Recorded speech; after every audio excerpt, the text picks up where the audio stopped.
Okay, here we are at part three, and what you said, oh God, don't tell me I've forgotten it. There's things, and I've experienced, Mitchell, and it's a reason why not only could I resonate with your powerful post, but by the way, hopefully we'll put underneath here in the comments for this video for you to read parts 1 to 25. Did you put them, Georgios, quickly in one big one, or was it just all separate so far? It's one post, and then the comment section is all in the same post. Awesome. So people should check that out. And I come into the story slightly because not only did I find it so relatable, narcissism, psychopathy, and I could think like, yes, this is it, this is it. I've also had the, I'd say the pleasure of meeting you both, quite honestly, when you was in London twice. And my experiences of meeting you both was that, quite honestly, it was like meeting someone like myself who's, I mean, I recognize you as someone that's been through a lot, but I mostly recognize you as someone that has incredible wisdom and is on their path and really sees things, even knows things that I don't, and I can learn from. Whereas, I'll be honest, when I met Mitchell, I didn't get the same vibe of him. So the vibe presented to me through Mitchell was one where I also had some kind of at moments at a time, like, what's going on here? I can't suss him out. I feel weird. And this was highlighted by the fact I shared with you that he would often do something that I've never, by the way, seen, apart from my brother. I've never seen it in anyone in real life, where he would smirk. And I mean a smirk as in not a sincere laugh. But the thing was, Georgios, he would do it at inappropriate times. And so it was a smirk, which is odd anyway and insincere, but it was the timing of the smirk with the smirk that he wanted me to see that made me think, wow, this is a huge red flag, that this is not, we are not dealing with a normal person. And I couldn't ever work it out. And I don't think I even told you straight away, to be honest, because it was too weird and I didn't want to offend you because I didn't know that you were having this kind of weird dynamics at the time. I was gaslighting myself continuously throughout the relationship. Everything you're saying is exactly what I experienced. But I couldn't, for the hell of me, accept that or digest that. I couldn't, I never saw this before in my life, in this way. It was completely unknown to me, alien. So yes, I still can't explain it. Only that it was the true self of the narcissist psychopath coming through, and they always have to reveal their cards of who they truly are, and they want you to know. And then we are almost the silly ones to receive these bits of information and then think, oh, he's just whatever card he played, because he often played the card of autism, or he said he was autistic to you. He said it to me, and exactly, high functioning. Mm. He told me, everyone always told him he's an autist. I didn't perceive him as autistic. He didn't have any autistic traits that I know of. But because he kept repeating that, I thought, maybe this is an unknown version of autism. And that explains it. Yes. Autists, you know, autists are harmless. They don't want to hurt anyone. So why would I have a problem with that? In a way, he's kind of being smart, I think, because I think it was a deliberate tactic to throw people off the scent of what he kind of knows he is. But I mean, autists, you could argue, are like psychopaths in the sense they're self-focused. However, autistics are more self-focused in a loving way, and it's not that, if that makes any sense. Whereas the negative spirit of the psychopath / narcissist do it in a demonic, energy draining way. The autistic is as selfishly focused, but in a different kind of way, right? Well, there's nothing demonic or evil or anything going on like that. You see this like more like a machine we're talking about here. So all of this is very automated processes, defensive mechanisms, but Yes. all completely automatically. Mm-hmm. There's no evil intention. Oh, I want to destroy everyone. True. Mm-hmm. Of course, they're doing that. Mm-hmm. But you see what's happening. But this is like, I feel this desire in me. I feel like I need to dominate them. I don't know why, but like a machine. So I just do it like a program. You know, the thing with autism, artists, they want to connect to people. They really want to. Yeah. And they have nothing against other people. They don't want to control other people. They don't want to dominate other people. Psychopaths and narcissists, they want to control, they want to dominate, and they want, at least narcissists want supply, psychopaths want money, autists want what everybody else wants. Mm.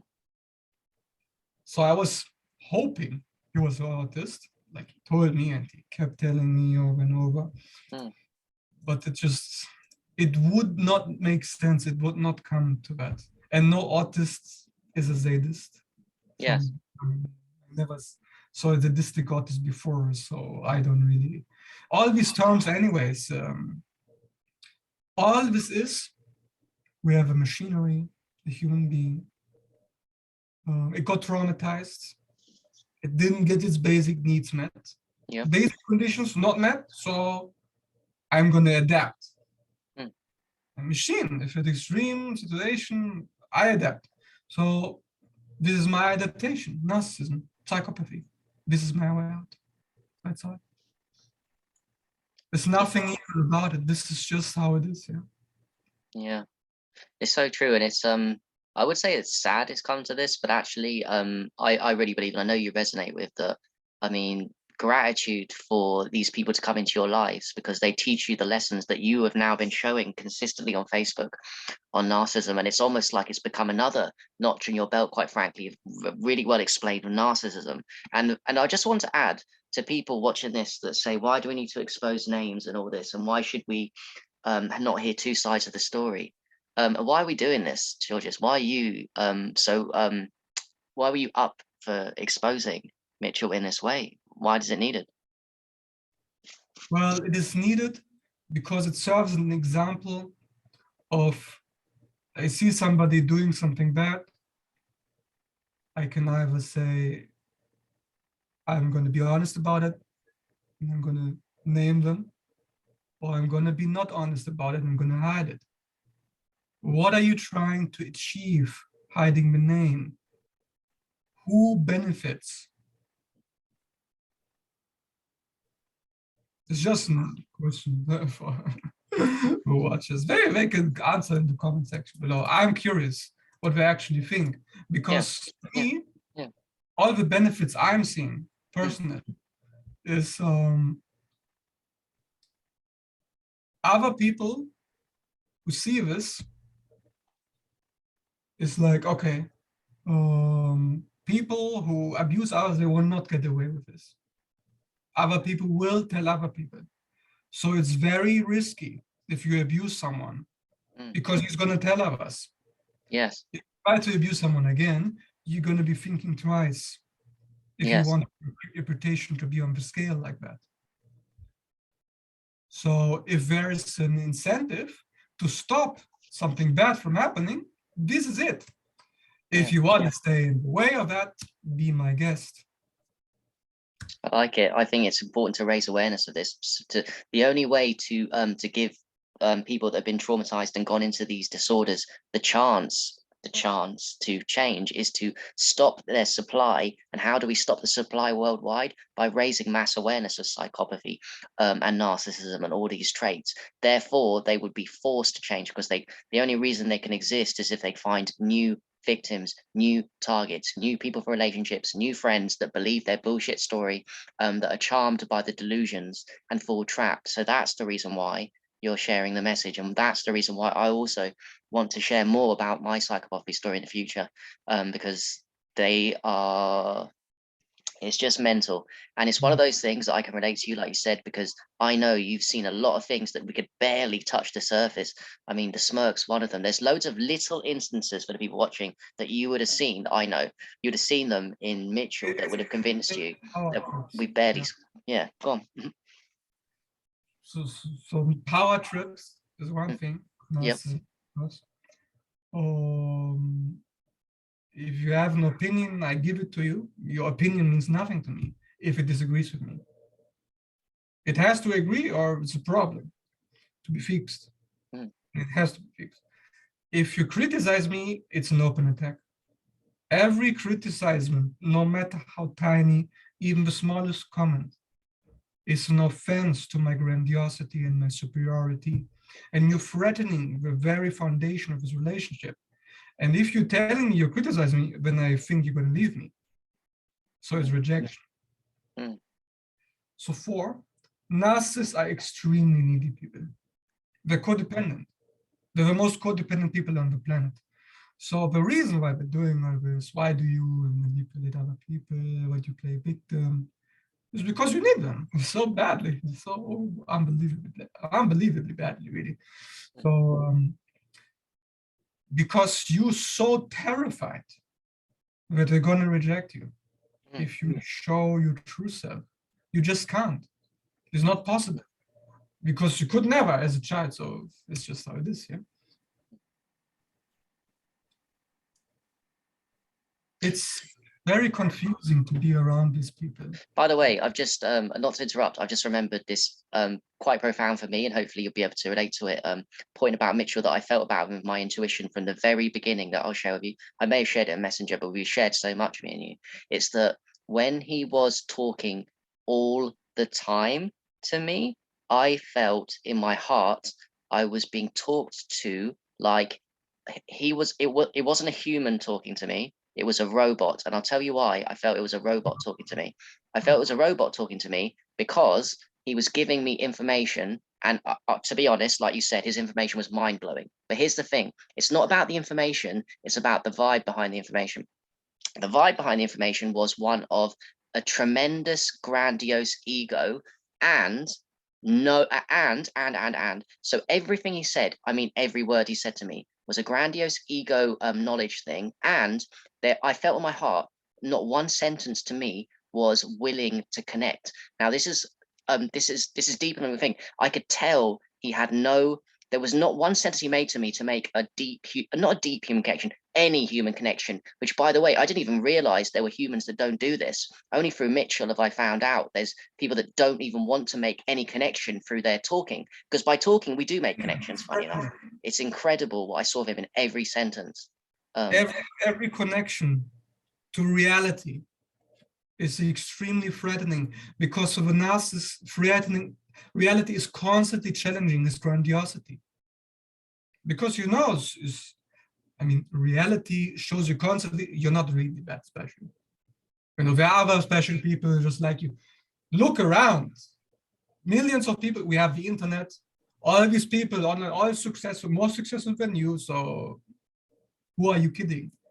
You have to be extremely delusional to maintain this. Yeah. So you have to be invested, not to connect. You must be. Yeah. What you're saying is very true, and that's because you have background experience with your. I have background in psychopathy, and I have. Oh well, it's only the switch between. I've always assumed, and I can hear in people's voices, everyone wants to make a connection. It's very weird when you meet someone who's talking to you with great knowledge, and you can tell that the underground vibe behind it is not one of trying to give you knowledge, but trying to impose a superiority of knowledge and not try and create a human connection. Because at the end of the day, what do humans do? Humans exist. Normal humans that are undamaged or not got this disorder or psychopathy, we connect and talk to make a connection. But I could feel with him from the very off with every sentence. And I don't know, that will trigger a lot of people, but that's what I felt with him. Well, what can I say? You're absolutely right. That's a thing. It's very hard to believe that there are people out there like this. Yeah. These people, they are so different from the norm that you could never accept that these people actually exist until you meet them personally. So everybody who reads the term narcissism or sees you post something about narcissism and reads it will be like, why are you judging these people? How can you say it? Yeah, of course. I mean, why would anybody be so crazy? Like we say these narcissists are, like, what? Yeah. Of course. So that makes sense. But then, on the other end, you see people like Joe Biden, Barack Obama, I mean, yes, Donald Trump, yes, whoever other politicians are out there. And by the way, Barack Obama was a classic covert narcissist.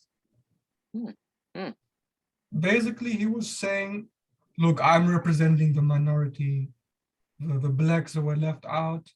I'm here to change the system, the health system, do this, and that. He was an altruist. So he saw himself as altruistic, as someone who helps people. But when he didn't help people, he actually completely ruined the health system, from how I understand it from Americans. And then you have Donald Trump, and he's like, oh, that type, like he's going to show you what you want. He's going to show you what you do. I much rather have that than somebody who says he's complete opposite. So then it gets really confusing. And then you have, like I mentioned before, you have people who don't take accountability for anything.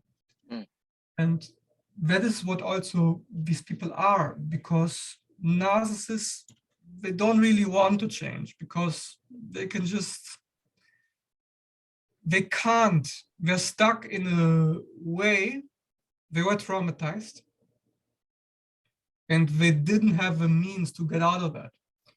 So there's one thing I want to share about all of this stuff.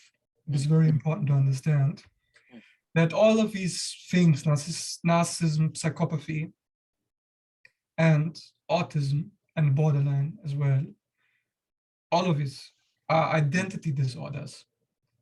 And it's not because the person is stupid or they don't know who they are. Identity disorders, I call them because a person cannot make sense of who they are connecting with others help. Somehow they are stuck inside themselves, unable to connect.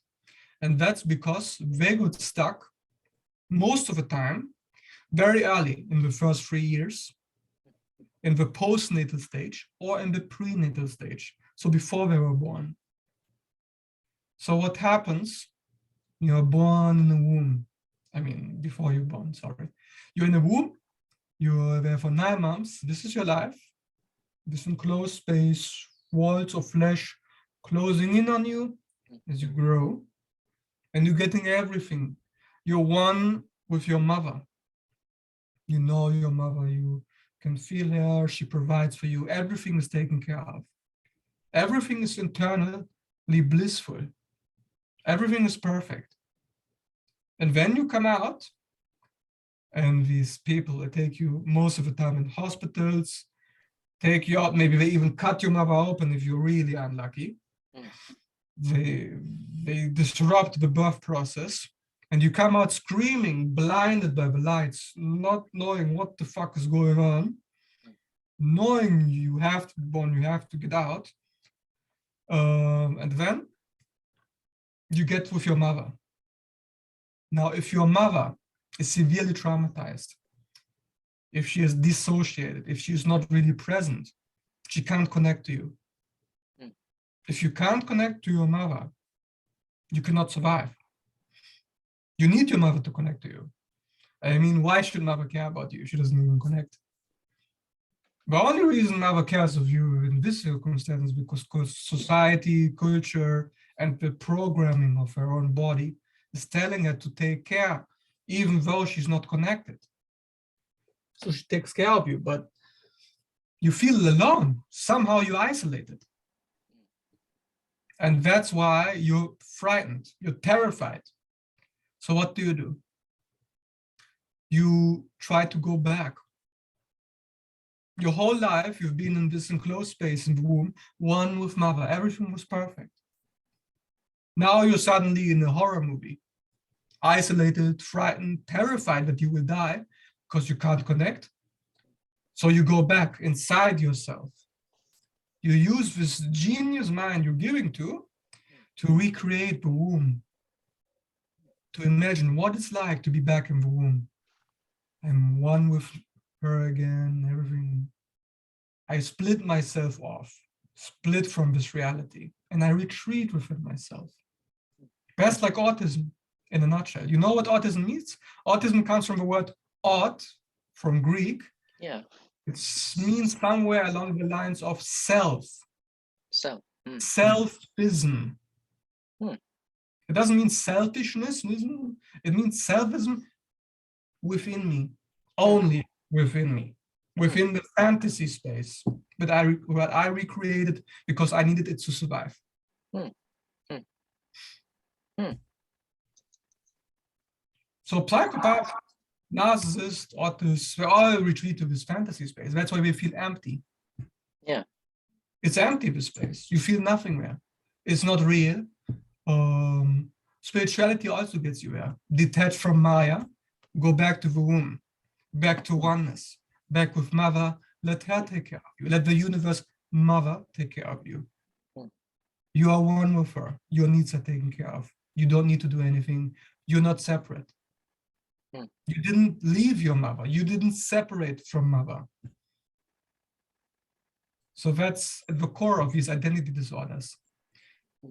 The only reason people like, let's say you and me, they did separate. They turn out healthy.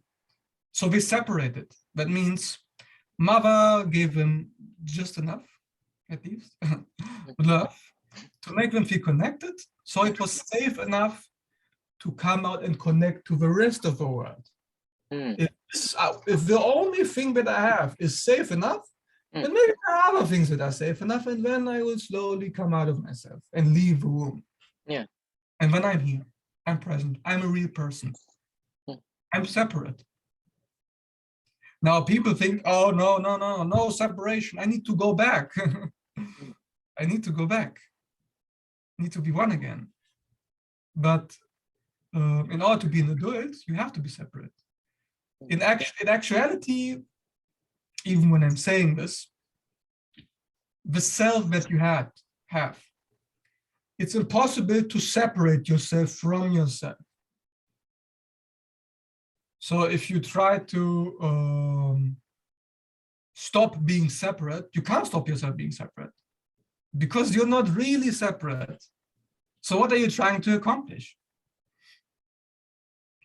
So there's nothing to change. I'm just saying there's no problem here. If people try to be one with God again, they don't need to do this. You're already one of them. What are you talking about? Yeah. What are you trying to do? Well, why are you lying to yourself, telling yourself you're separate? So the thing is, your body, the functional organism, it needs to have an identity, and based on that knowledge that you have, your memory, but the identity is built.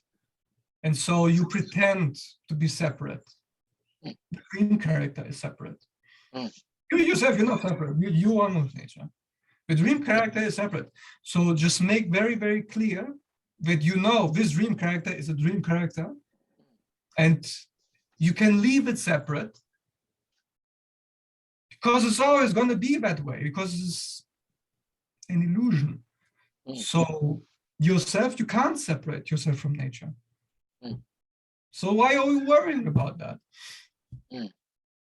The body, to maintain its continuity, to maintain its survival, it needs to be separate from mother, it needs to be an adult, it needs to take care of itself.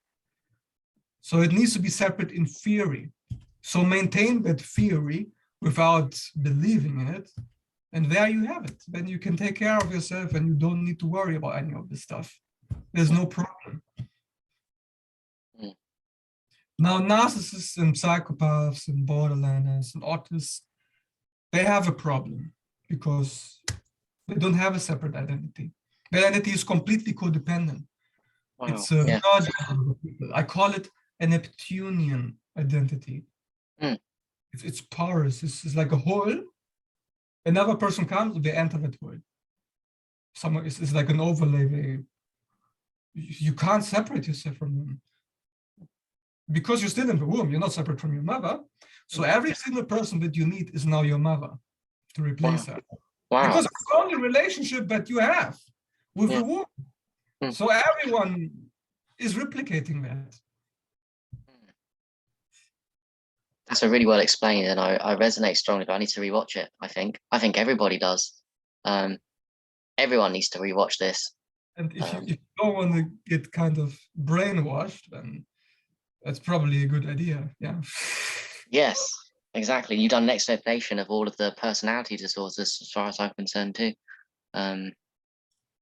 Yeah. So in conclusion, we've gone and very deep with the story of you and Mitchell, the traits that he exhibited to try and really show people this is an example, a great example, and there's really no hiding from it. Is there any last words you'd like to leave us with the disorder, with the Mitchell story? How you're going to move on, and what you want to do in the future with narcissism and what you know?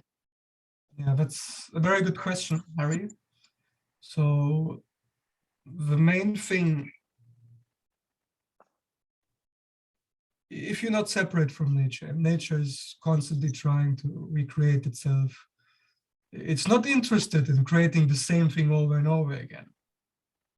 It's always creating something new, always creating something unique. So even every cell in your body, in that sense, is completely unique. It's impossible to find an exact replica of that cell anywhere outside of your own body. So in the same way, since you're one with nature, and you cannot separate yourself from that, a narcissist provides a certain function within that framework created by nature. So he can reintroduce you into your own darkness. So we know, for example, that narcissism psychopaths, they're extremely good at spotting a person's vulnerabilities. They actually form an alliance, I like to say, with the demons that you have. Yes. So you cannot join forces with them, they try to take over you. So in that sense, they're doing you a tremendous service by showing you exactly all the demons that we've been hiding in there, but you have no idea even existed. They bring all of this out. So this is the gift I kind of received, because without Mitch, I would have nothing. I wouldn't know any of this identity disorders. I wouldn't know anything about the fact that I was in an empty space before this relationship. So when I was detached, and I'm giving this example, every night, before I would go to bed, I would think about the rest of my life. And of course, there's anxiety. There's always going to be anxiety. There's always fear. Behind each human is fear about the future. You know, if you don't take care of your future, it's going to end badly for you. So that fear is always there. So what I said, I don't like that fear. So I'm going to retreat to detach from Maya. So I'm going to retreat to the empty space. In this empty space, I don't feel any fear. I'm completely split off from my fear, and I don't feel it. I can pretend that it's not there. It's like I'm meditating. I'm detached. I'm free. I'm dissociated, I would say. I'm in the empty space. It feels empty. I, without my fear and without my anger, I lost touch with reality.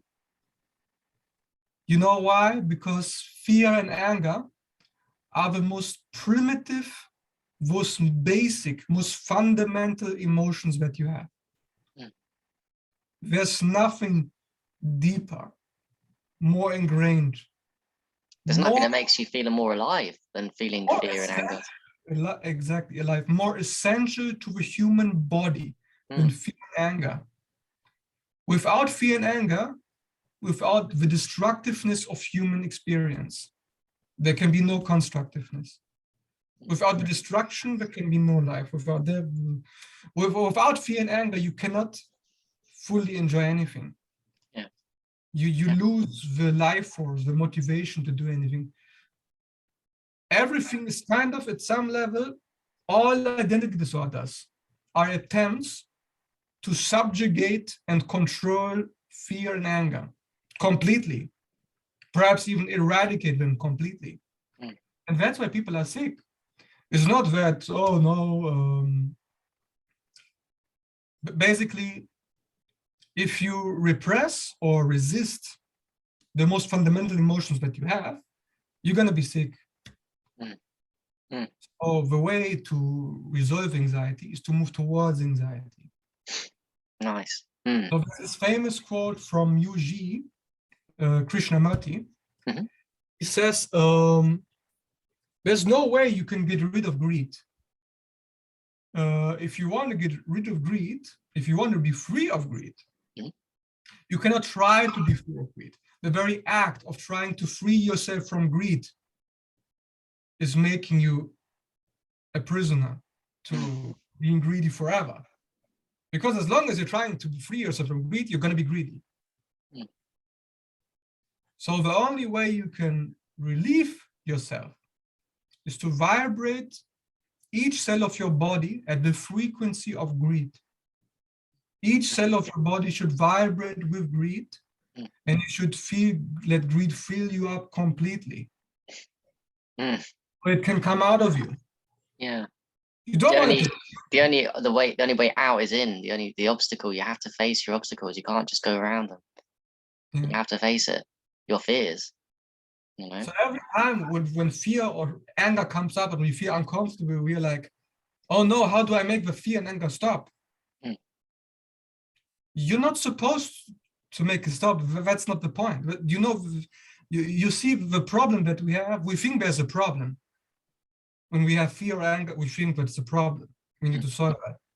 I'm saying that there's no such problem. The problem is you think there's a problem. Mm.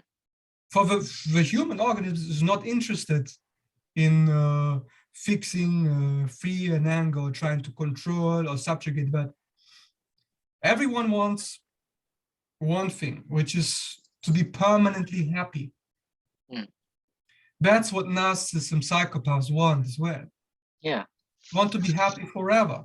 Mm. So they create a false self. They create a movie script of their life.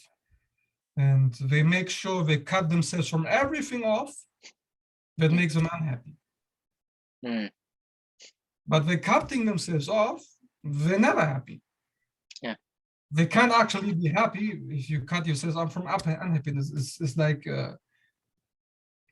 you only, the body doesn't recognize this. The body recognizes only you cut yourself from feeling.